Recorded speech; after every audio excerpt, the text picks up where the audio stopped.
Welcome to me ఇంటి నేస్తం Lavanya. Upcoming రివ్యూలోకి వెళ్ళిపోదాం. కోర్టులో ఆద్య రామ అభ్యర్థన మేరకు వారం రోజుల్లో జానకి చంపలేదని, అసలైన హంతకులని పట్టుకొని కోర్టుకి అప్పగించాలని జడ్జి గారు చెప్పడంతో అందరూ ఊపిరి పీల్చుకుంటారు. ఇక జానకి కుటుంబం అంతా జానకి కోసం బయట వెయిట్ చేస్తూ ఉంటుంది. జానకి అందరినీ చూస్తుంది. నేను ప్రవల్లికని చంపకపోయినా ఆయన ఒకవేళ హత్య చేశారేమోనని నా మీద వేసుకున్నాను. కానీ నేను లేకపోతే నా ఇద్దరి కూతుర్లు ఏమైపోతారు? నేను ఎలాగైనా బయటికి రావాలి. అలాగే ఆద్య, ఇటువైపు రామాని జాగ్రత్తగా చూసుకోండి అని చెప్పి ఇటు సుందరమ్మకి అలాగే రఘురాంకి చెప్తూ ఉంటుంది జానకి. జానకి మాటలకి రఘురాం బాధపడుతూ ఉంటారు. ఇక ఆద్య రామలక్ష్మి, అమ్మా నువ్వు ఏ తప్పు చేయలేదు, ఎలాగైనా నిన్ను బయటికి తీసుకువస్తాము అని చెప్పి మాట ఇస్తారు ఆద్య రామలక్ష్మి. ఇక జానకిని స్టేషన్కి తీసుకుని వెళ్ళిపోతారు. ఇది ఇలా ఉండగా రామలక్ష్మి, ఆద్య, శ్రీను, శౌర్య ఇన్వెస్టిగేషన్ మొదలు పెడతారు. ఇక 4 ఫోటోలని గోడ మీద అతికించి రఘురాం, ప్రభాస్, ప్రవల్లిక, జానకి ఇలా 4 ఈ హత్యలో ఇన్వాల్వ్ అయ్యారు. అసలు ప్రవల్లిక పగతోనే మన కుటుంబానికి దగ్గరయ్యి ఒకరికి ఒకరు గొడవలు పెట్టి మన కుటుంబాన్ని విడదీసింది. నిజంగా తను ఈ ప్లాన్లో సక్సెస్ అయింది. కానీ ఈ ప్లాన్ అంతా తెలిసిన వ్యక్తి ఎవరయ్యుంటారు అనగానే ఇదిగో ఈ కంత్రి ప్రభాసే అయ్యుంటాడు అని అంటుంది రామలక్ష్మి. ఖచ్చితంగా వాడికే ఈ అవసరం ఉంటుంది. అన్ని నిజాలు నాన్న తెలుసుకున్నారు కాబట్టి ఖచ్చితంగా నాన్న తన ఇంటికి వస్తాడని తెలిసి వాడే ప్రవల్లికని చంపేసుంటాడు అని చెప్పి అంటుంది రామలక్ష్మి. ఖచ్చితంగా అదే జరుగుతుంది. కానీ మన దగ్గర సాక్ష్యాలు లేవు. సాక్ష్యాలు కావాలి అంటే ప్రభాస్ కనబడాలి అని చెప్పి అంటుంది ఆద్య. అలా అయితే రేపటి నుండి మనం అదే పనిలో ఉండాలి. మనకి వారం రోజులే టైం ఉంది. ఈ వారం రోజులో ఆ ప్రభాస్తో అసలు నిజాలు బయట పెట్టించి వాణ్ణి జైలుకు పంపించి అమ్మని బయటికి తీసుకురావాలి. అప్పుడే ఈ ఇంట్లో సంతోషం విరజిల్లుతుంది.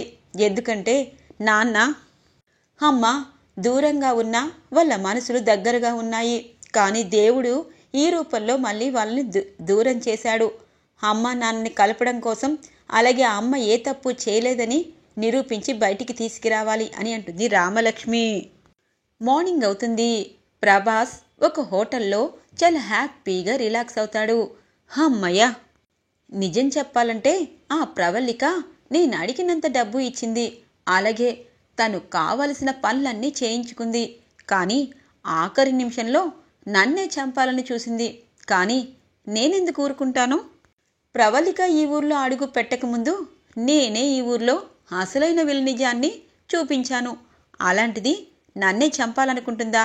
ఇప్పుడు పాపం, ఏ పాపము ఎరగని ఆ శ్రీమతి జానకీదేవి జైల్లో ఉండబోతుంది.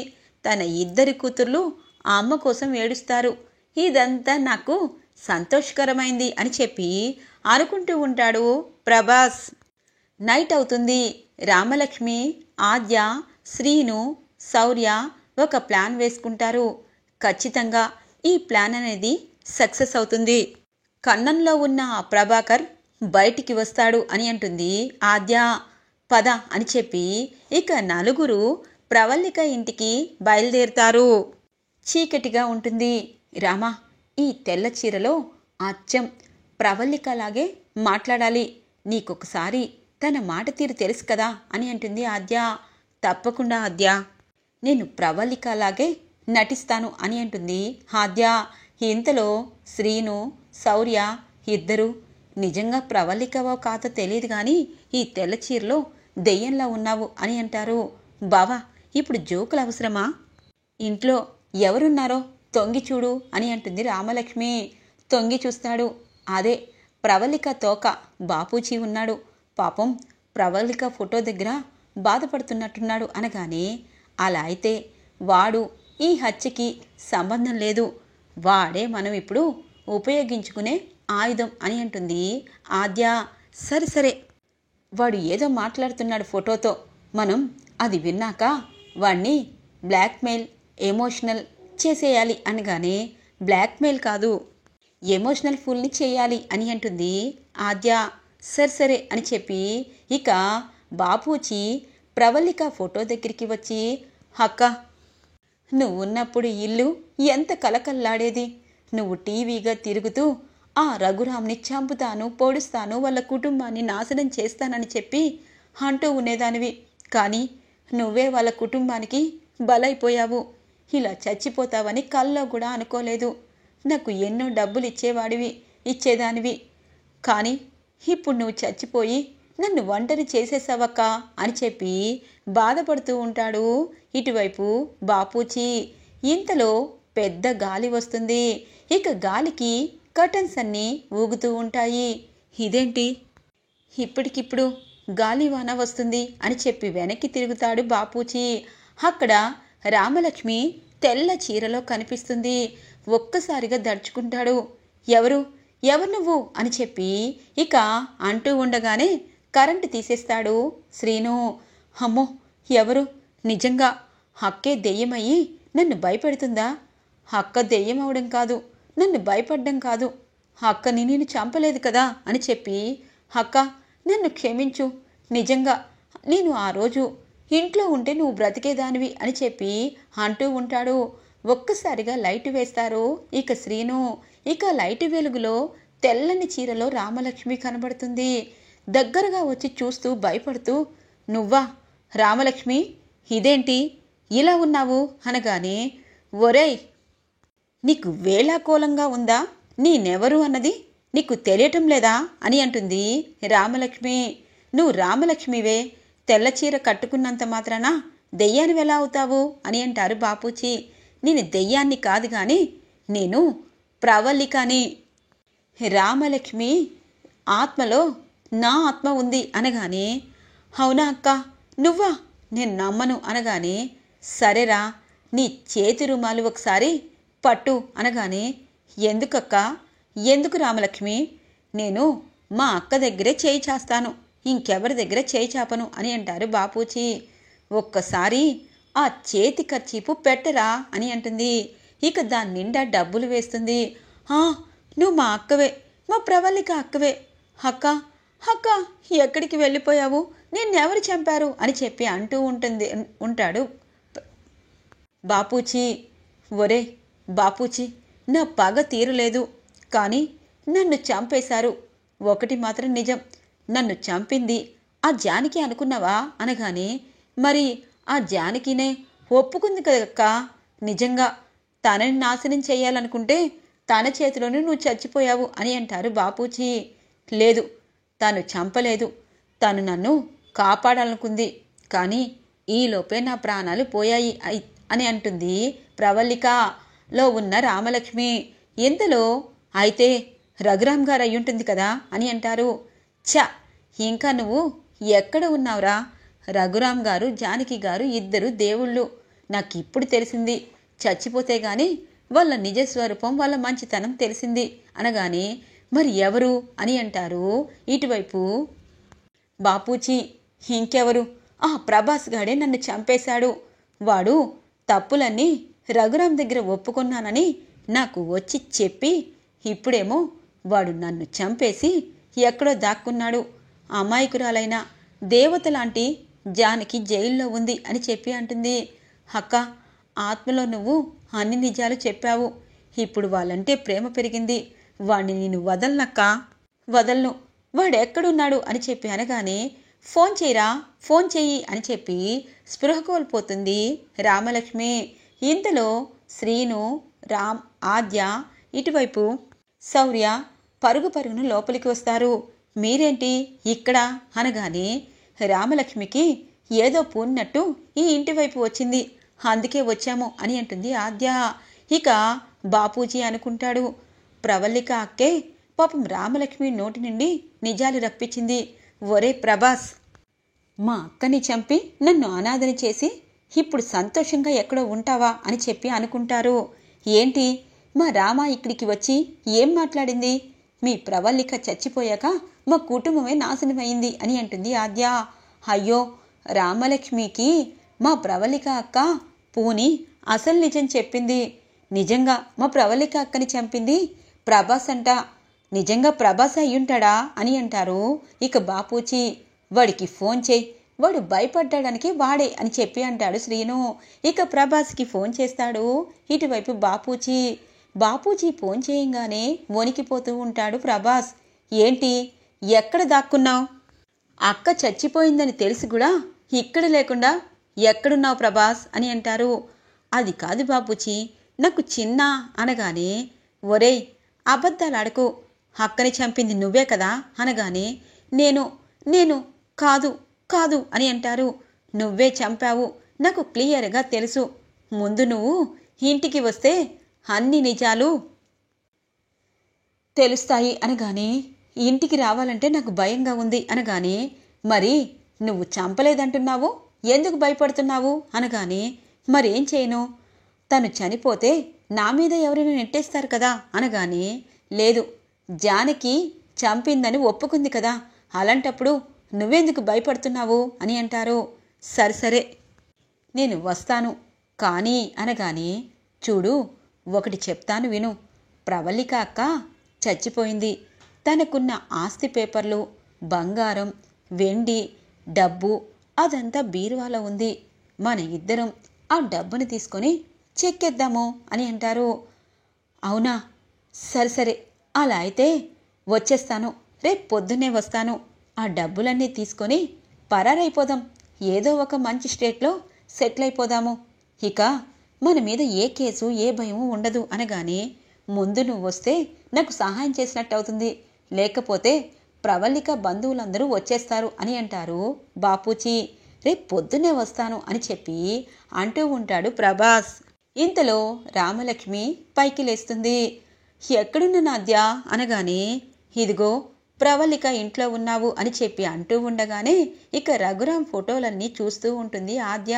ఇక శ్రీను అలాగే ఇటువైపు శౌర్య కూడా చూస్తారు. రామా జాగ్రత్తగా రా అనగానే, ఆగండమ్మా, ఎందుకంటే ప్రవల్లిక గారు మీ మీద ఎందుకు పగ పెట్టుకున్నారు అన్నది నాకు అర్థమైంది. కానీ తన్ని చంపి పొట్టన పెట్టుకున్నాడు ఆ ప్రభాస్. వాడు అంతు చూడకుండా నేను ఉండను. మా అక్క దేవత, నా విషయంలో దేవత. తన్ను చంపినా ఆ ప్రభాస్ని నేను వదలను. వాడు జైలు శిక్ష ఖచ్చితంగా పడాల్సిందే అని అంటారు. సరే, రేపు వాడు రాగానే మాకు ఫోన్ చేయి. వాడు నిజాలు కక్కుతాడు, అప్పుడు మేము వీడియో తీస్తాము. పోలీసులకి ఆ వీడియో సరెండర్ చేస్తాము.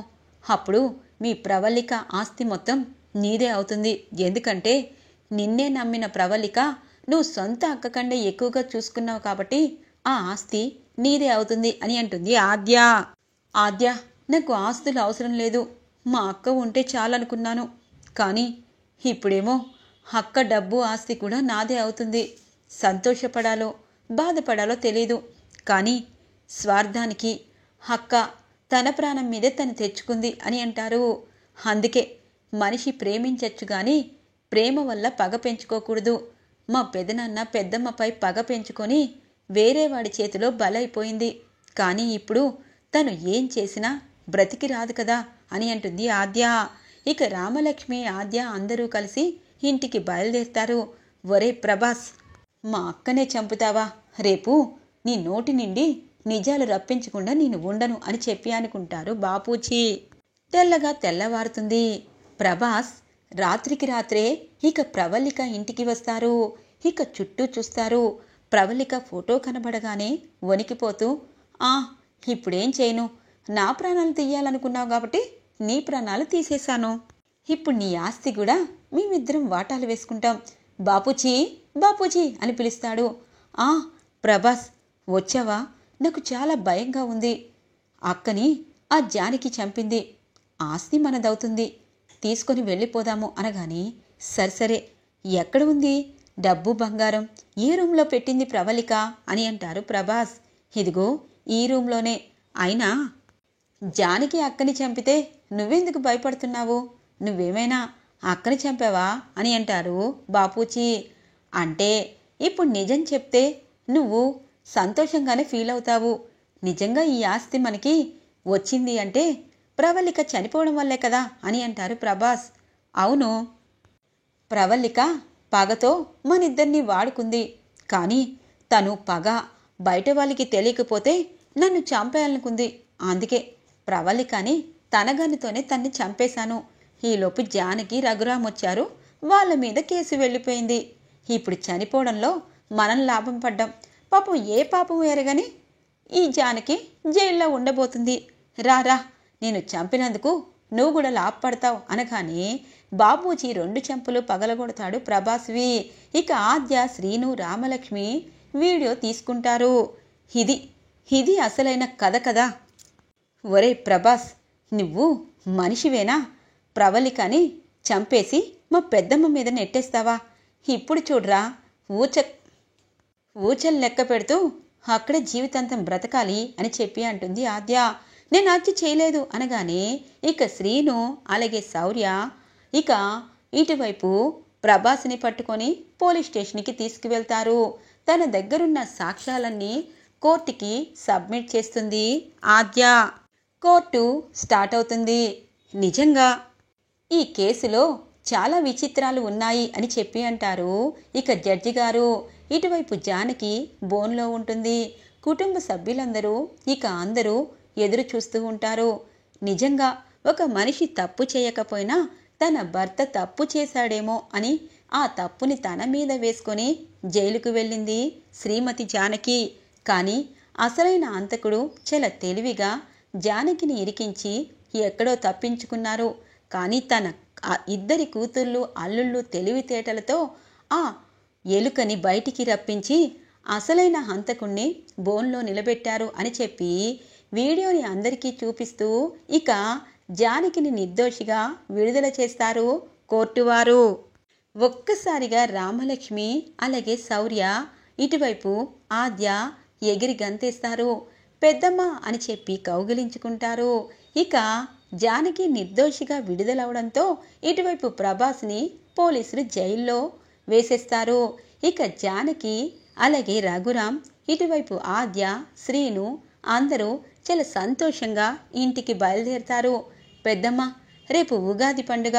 ఖచ్చితంగా మన ఇంట్లో కొత్త సంవత్సరం ప్రారంభం కాబోతుంది. ఇక నుండి మన ఇంట్లో అంతా సందడే అని అంటుంది రామలక్ష్మి. ఈరోజు ఎపిసోడ్లో ఇంట్రెస్టింగ్గా ఎండ్ అవుతుంది ఫ్రెండ్స్. రాబోయే ఎపిసోడ్స్ కోసం మా ఛానల్ని సబ్స్క్రైబ్ చేసుకోండి. Thanks for watching friends.